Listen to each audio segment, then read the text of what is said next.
யோ, night பூரா வெளியவே உட்காந்துருக்கணும் என்ன? ஆ, நான் போட்டு சாப்பிட்டுக்கிறேம்மா, நீ போகிற வேலைக்கு போயிட்டு வா.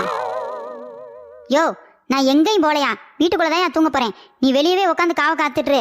எவ்வளோ குப்பையை போட்டு போயிடாளுக, எவன் பார்த்து பிடிச்சி வையே என்ன, தூங்கிடாத. சரிம்மா, நான் பார்த்துக்கிறேன், நீ போய் தூங்கு. எனக்கு புரிஞ்சிருச்சு. புரிஞ்சிருச்சா? அப்பா, புண்ணிய கோடிக்கு இப்பயாவது புரிஞ்சிச்சே. ஐய, காவலுக்கு ஆள் வச்சிருக்காங்களே. சரி, கூப்பிட்டு பாப்போம். மாமா மாமா, அதானே இந்த ஆளையெல்லாம் காவலுக்கு வச்சு விளங்குறதா? இந்த அம்மா ஒரு தலைவாணி கூட கொடுக்கல என் மாமனாருக்கு, பாவம். சரி, இந்த குப்பையினால வச்சு தூங்கட்டும்.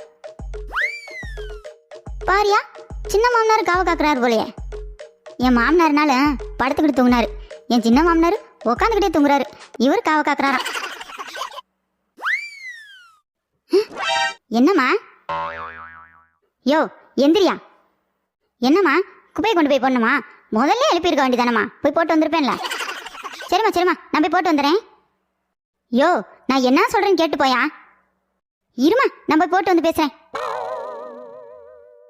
ஆடா பாவி, நம்ம சொல்றத என்னன்னு கேக்குதா இந்த காது கேட்காத டமாரம்? எங்க போறோம் எதுக்கு போறோன்னே தெரியல, அது வாட்டில் எடுத்துட்டு போய்கிட்டு இருக்கு. ஐய, இந்த ஆள் என்ன குப்பையை கட்டி பிடிச்சி தூங்கிட்டு இருக்கு. யோ, எந்தயா எந்திரிச்சு தொலையா.